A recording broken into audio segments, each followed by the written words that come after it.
بسم الله الرحمن الرحيم. ألف لام را، تلك آيات الكتاب المبين. إنا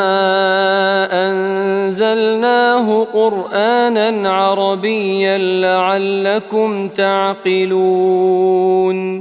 نحن نقص عليك أحسن القصص بما أوحينا إليك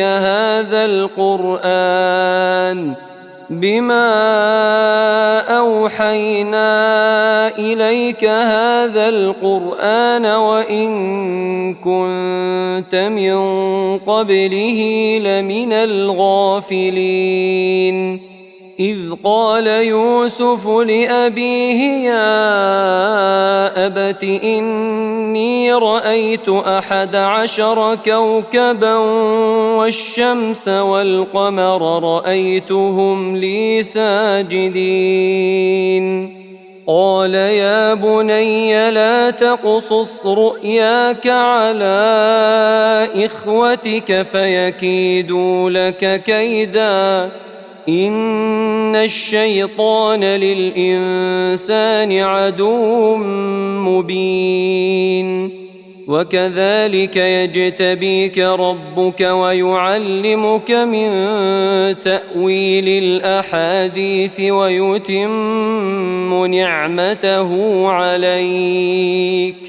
ويتم نعمته عليك وعلى آل يعقوب كما أتمها على أبويك من قبل إبراهيم وإسحاق، إن ربك عليم حكيم. لقد كان في يوسف وإخوته آيات للسائلين، إذ قالوا ليوسف وأخوه أحب إلى أبينا منا ونحن عصبة إن أبانا لفي ضلال مبين.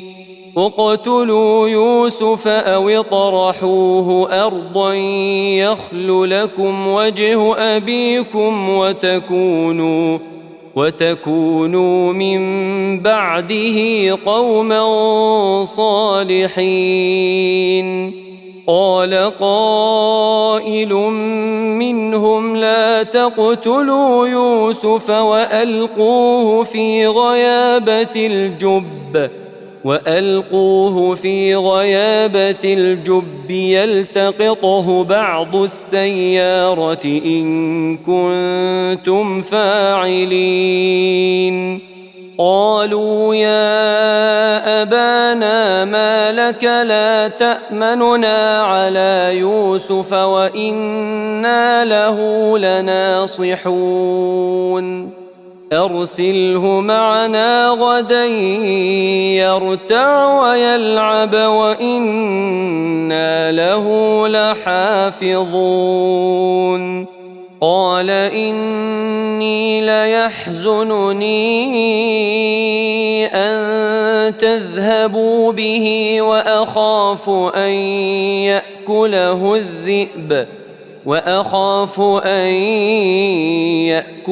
الذئب وأنتم عنه غافلون. قالوا لئن أكله الذئب ونحن عصبة إنا إذا لخاسرون. فلما ذهبوا به وأجمعوا أن يجعلوه في غيابة الجب وأوحينا إليه لتنبئنهم بأمرهم هذا وهم لا يشعرون. وجاءوا أباهم عشاء يبكون قالوا يا أبانا إنا ذهبنا نستبق وتركنا يوسف عند متاعنا فأكله الذئب وما أنت بمؤمن لنا ولو كنا صادقين وجاءوا على قميصه بدم كذب قال بل سولت لكم أنفسكم أمرا فصبر جميل والله المستعان على ما تصفون وجاءت سيارة فأرسلوا واردهم فأدلى دلوه قال يا بشرى هذا غلام وأسروه بضاعة والله عليم بما يعملون وشروه بثمن بخس دراهم معدودة وكانوا فيه من الزاهدين وقال الذي اشتراه من مصر لامرأته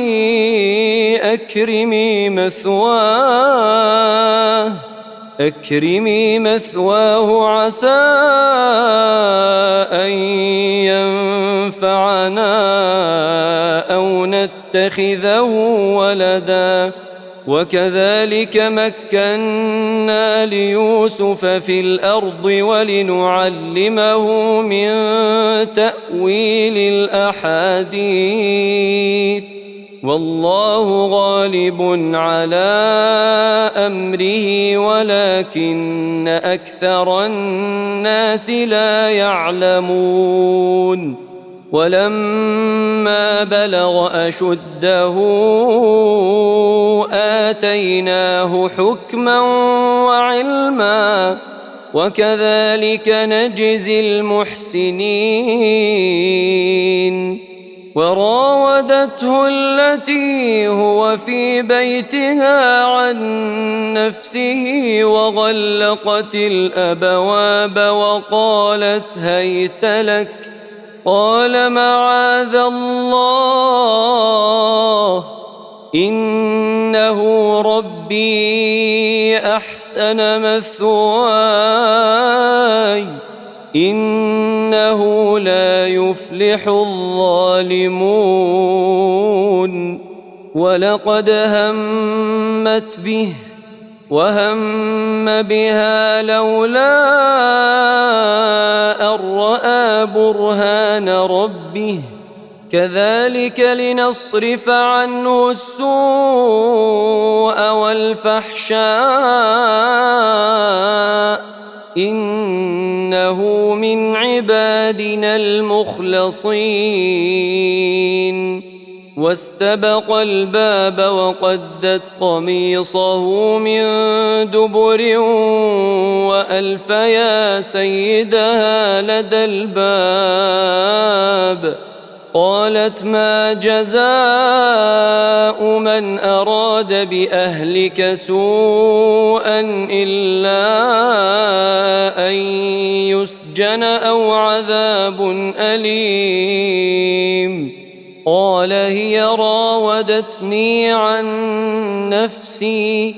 وشهد شاهد من أهلها إن كان قميصه قد من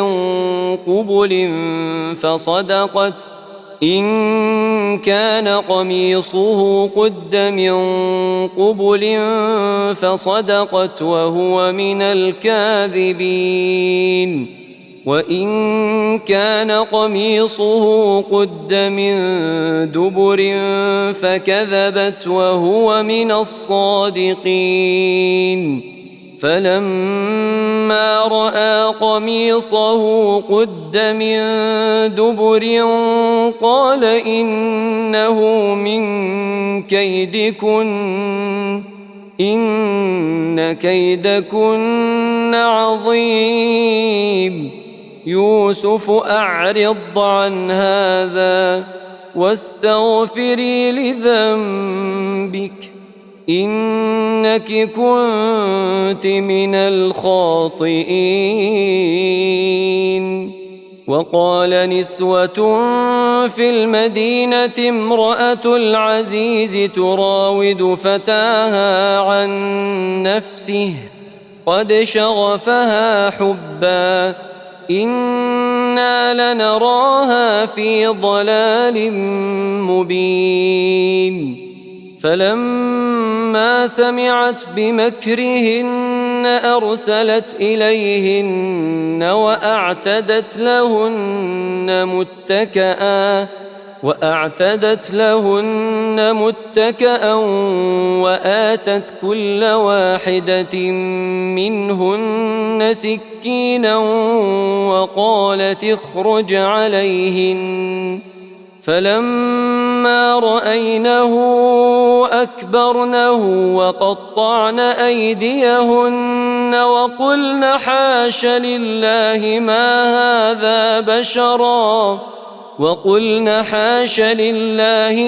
هذا بشرا إن هذا إلا ملك كريم. قالت فذلكن الذي لمتنني فيه ولقد راودته عن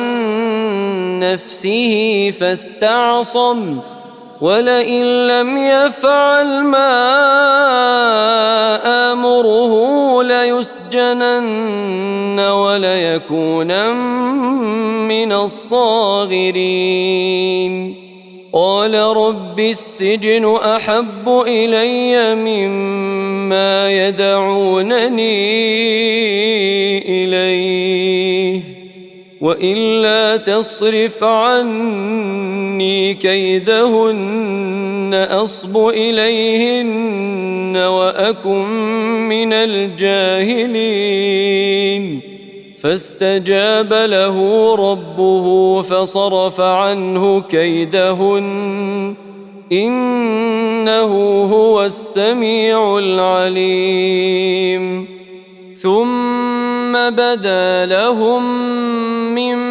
بعد ما رأوا الآيات ليسجننه حتى حين. ودخل معه السجن فتيان قال أحدهما إني أراني أعصر خمرا وقال الآخر إني أراني أحمل فوق رأسي خبزا تأكل الطير منه نبئنا بتأويله إنا نراك من المحسنين. قال لا يأتيكما طعام ترزقانه إلا نبأتكما بتأويله قبل أن يأتيكما ذلكما مما علمني ربي إني تركت ملة قوم لا يؤمنون بالله وهم بالآخرة هم كافرون واتبعت ملة آبائي إبراهيم وإسحاق ويعقوب ما كان لنا أن نشرك بالله من شيء ذلك من فضل الله علينا وعلى الناس ولكن أكثر الناس لا يشكرون. يا صاحبي السجن أأرباب متفرقون خير أم الله الواحد القهار ما تعبدون من دونه إلا أسماء سميتموها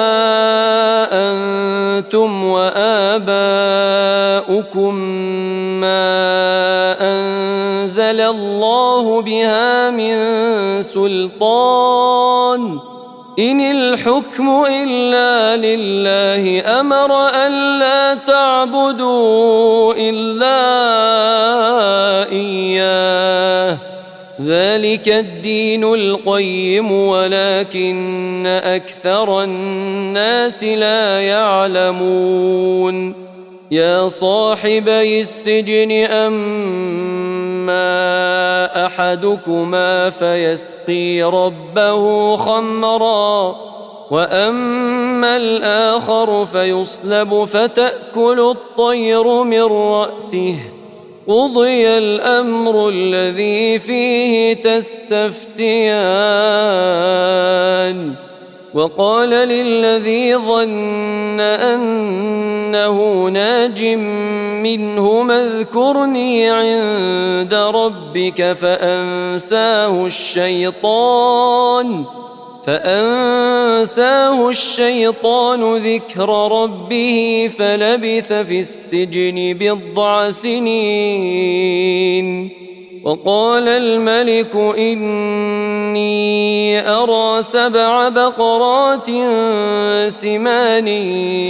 يأكلهن 7 عجاف و7 سنبلات خضر وأخر يابسات يا أيها الملأ أفتوني في رؤياي إن كنتم للرؤيا تعبرون قالوا أضغاث أحلام وما نحن بتأويل الأحلام بعالمين وقال الذي نجا منهما وادكر بعد أمة أنا أنبئكم بتأويله فأرسلون يوسف أيها الصديق أفتنا في 7 بقرات سمان يأكلهن 7 عجاف و7 سنبلات خضر وأخر يابسات لعلي أرجع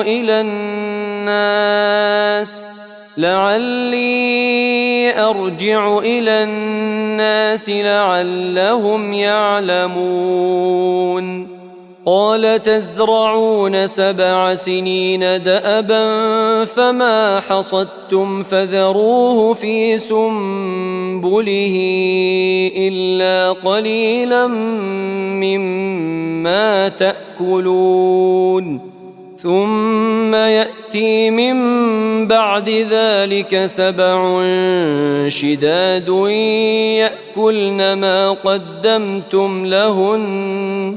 يأكلن ما قدمتم لهن إلا قليلا مما تحصنون ثم يأتي من بعد ذلك عام فيه يغاث الناس وفيه يعصرون وقال الملك ائتوني به فلما جاءه الرسول قال ارجع إلى ربك فاسأله ما بال النسوة اللاتي قطعن أيديهن إن ربي بكيدهن عليم قال ما خطبكن إذ راوتن يوسف عن نفسه قلن حاش لله ما علمنا عليه من سوء قالت امرأة العزيز الآن حصحص الحق أنا راودته عن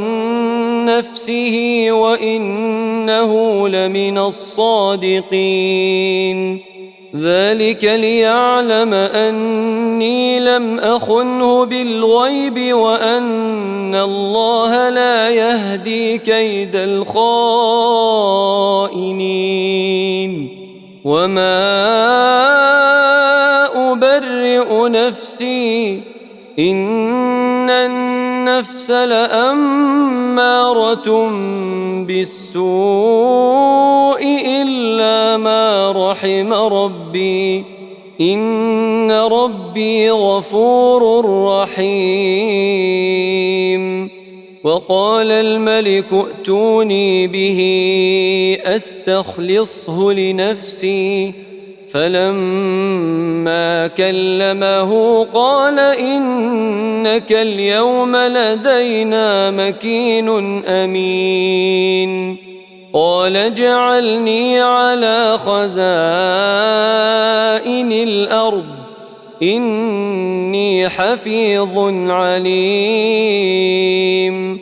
وكذلك مكنا ليوسف في الأرض يتبوأ منها حيث يشاء نصيب برحمتنا من نشاء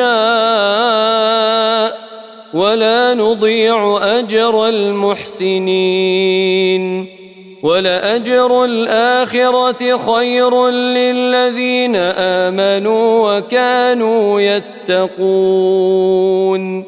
وجاء إخوة يوسف فدخلوا عليه فعرفهم وهم له منكرون ولما جهزهم بجهازهم قال ائتوني بأخ لكم من أبيكم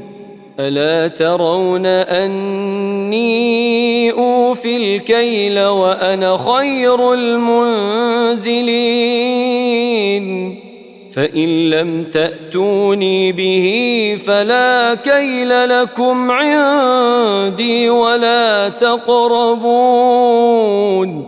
قالوا سنراود عنه أباه وإنا لفاعلون وقال لفتيانه اجعلوا بضاعتهم في رحالهم لعلهم يعرفونها إذا انقلبوا إلى أهلهم لعلهم يرجعون فلما رجعوا إلى أبيهم قالوا يا أبانا منع منا الكيل فأرسل معنا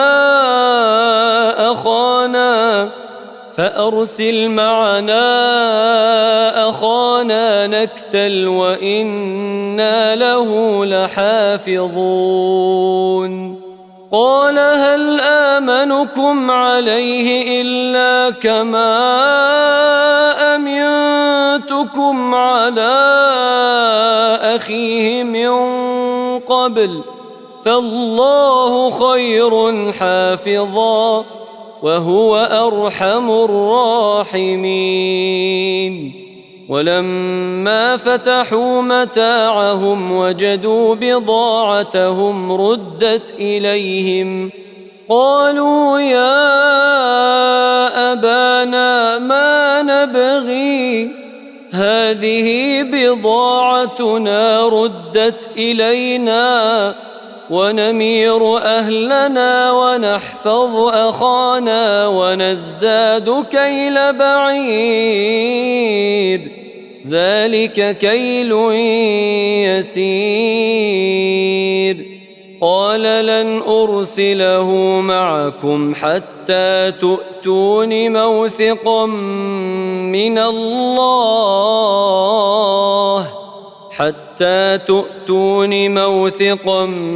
من الله لتأتونني به إلا أن يحاط بكم. فلما آتوه موثقهم قال الله على ما نقول وكيل. وقال يا بني لا تدخلوا من باب واحد وادخلوا من أبواب متفرقة وما أغني عنكم من الله من شيء إن الحكم إلا لله عليه توكلت وعليه فليتوكل المتوكلون. ولما دخلوا من حيث أمرهم أبوهم ما كان يغني عنهم من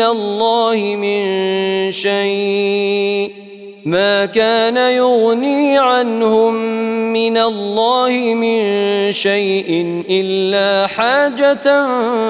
في نفس يعقوب قضاها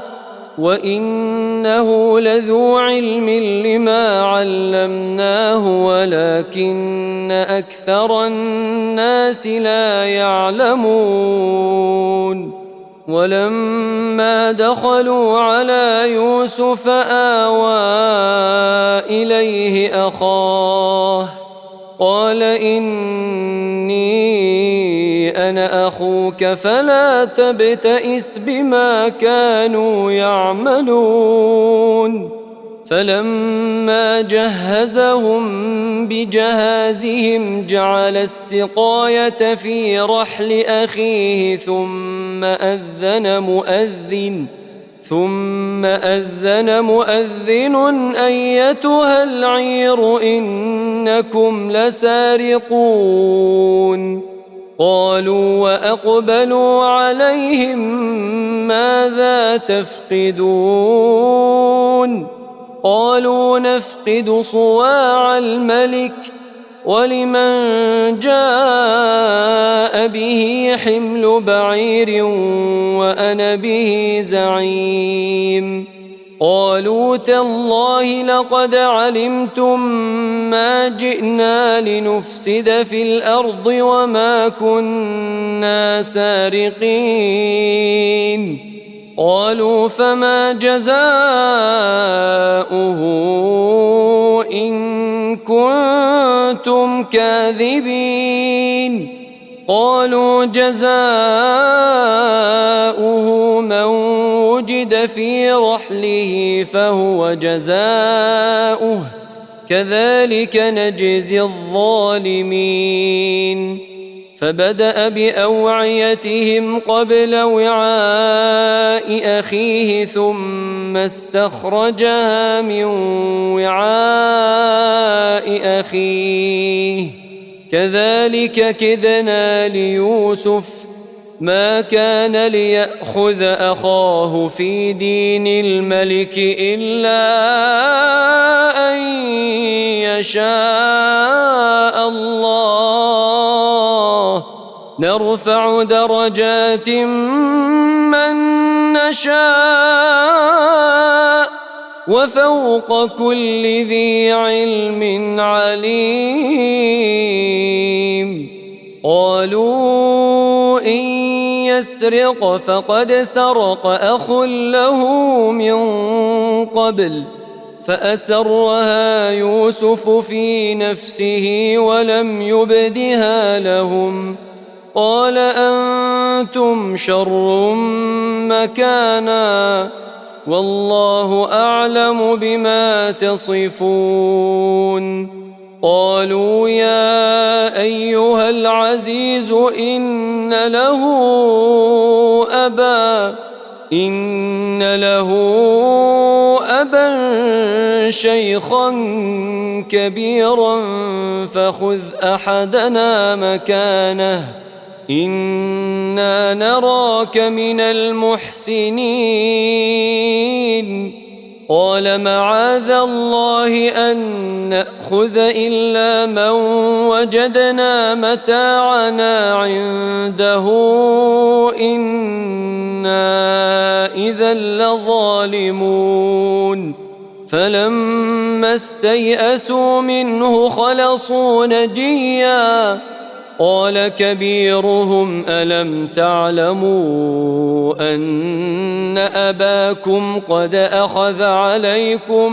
موثقا من الله ومن قبل ما فرطتم في يوسف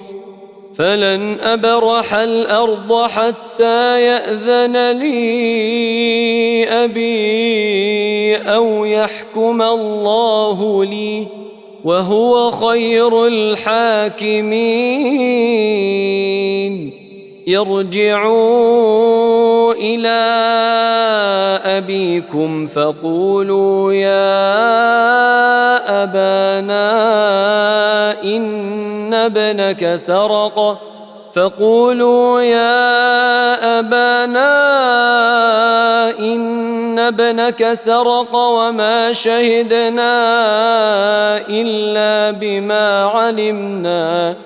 وما شهدنا إلا بما علمنا وما كنا للغيب حافظين واسأل القرية التي كنا فيها والعير التي أقبلنا فيها وإنا لصادقون قال بل سولت لكم أنفسكم أمرا فصبر جميل عسى الله أن يأتيني بهم جميعا إنه هو العليم الحكيم وتولى عنهم وقال يا أسفا على يوسف وابيضت عيناه من الحزن فهو كظيم قالوا تالله تفتأ تذكر يوسف حتى تكون حرضا أو تكون من الهالكين قال إنما أشكو بثي وحزني إلى الله وأعلم من الله ما لا تعلمون يا بني يذهبوا فتحسسوا من يوسف وأخيه ولا تيأسوا من روح الله إنه لا ييأس من روح الله إلا القوم الكافرون فلما دخلوا عليه قالوا يا أيها العزيز مسنا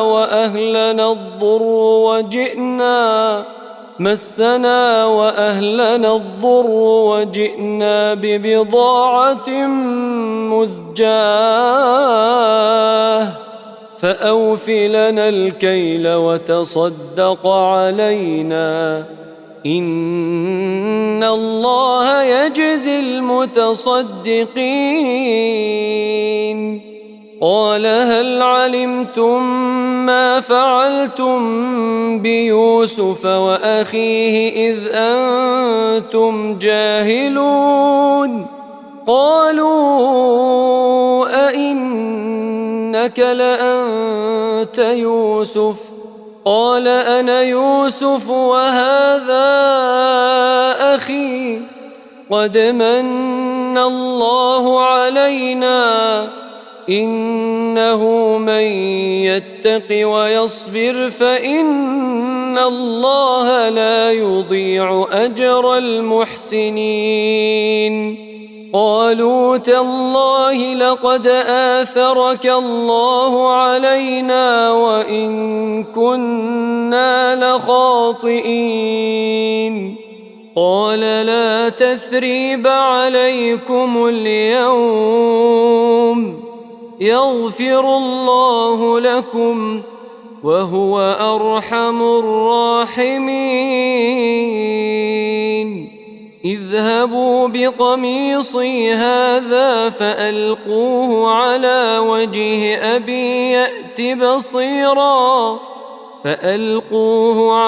وجه أبي يأت بصيرا وأتوني بأهلكم أجمعين ولما فصلت العير قال أبوهم إني لأجد ريح يوسف لولا أن تفندون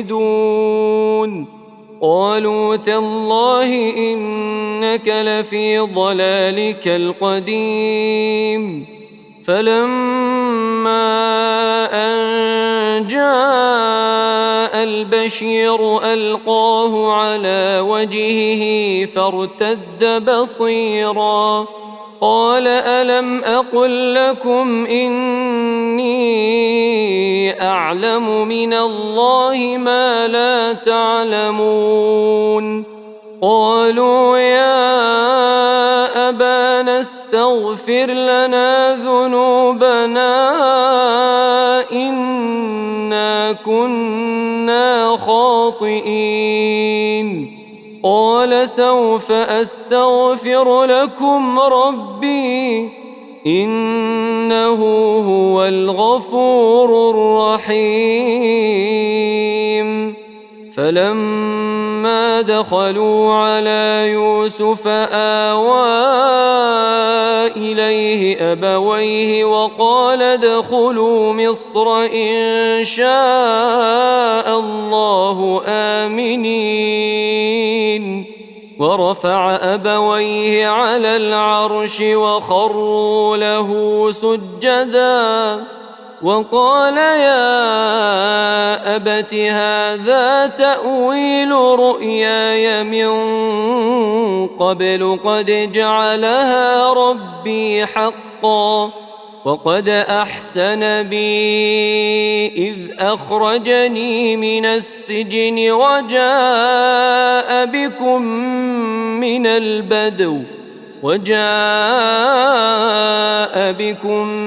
البدو من بعد أن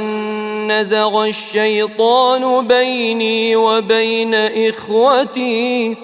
إن ربي لطيف لما يشاء إنه هو العليم الحكيم رب قد آتيتني من الملك وعلمتني من تأويل الأحاديث فاطر السماوات والأرض أنت وليي في الدنيا والآخرة توفني مسلما وألحقني بالصالحين ذلك من أنباء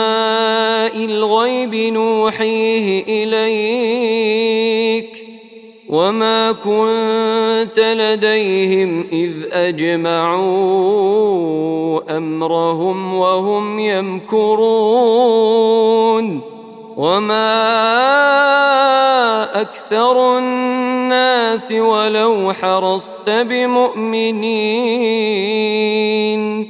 وما تسألهم عليه من أجر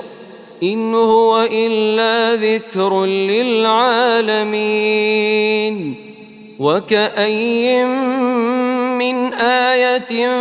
في السماوات والأرض يمرون عليها وهم عنها معرضون وما يؤمن أكثرهم بالله إلا وهم مشركون أفأمنوا أن تأتيهم غاشية من عذاب الله أو تأتيهم الساعة بغتة وهم لا يشعرون قل هذه سبيلي أدعو إلى الله على بصيرة أنا ومن اتبعني وسبحان الله وما أنا من المشركين وما أرسلنا من قبلك إلا رجالا نوحي إليهم من أهل القرى أفلم يسيروا في الأرض فينظروا كيف كان عاقبة الذين من قبلهم ولدار الآخرة خير للذين اتقوا أفلا تعقلون حتى إذا استيأس الرسل وظنوا أنهم قد كذبوا جاءهم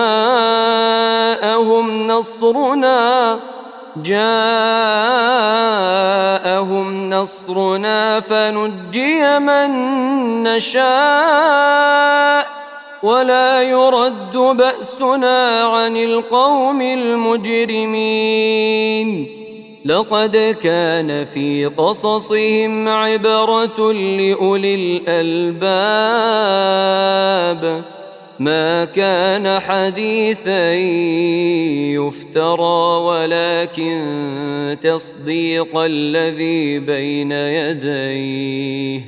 ولكن تصديق الذي بين يديه وتفصيل كل شيء وهدى ورحمة لقوم يؤمنون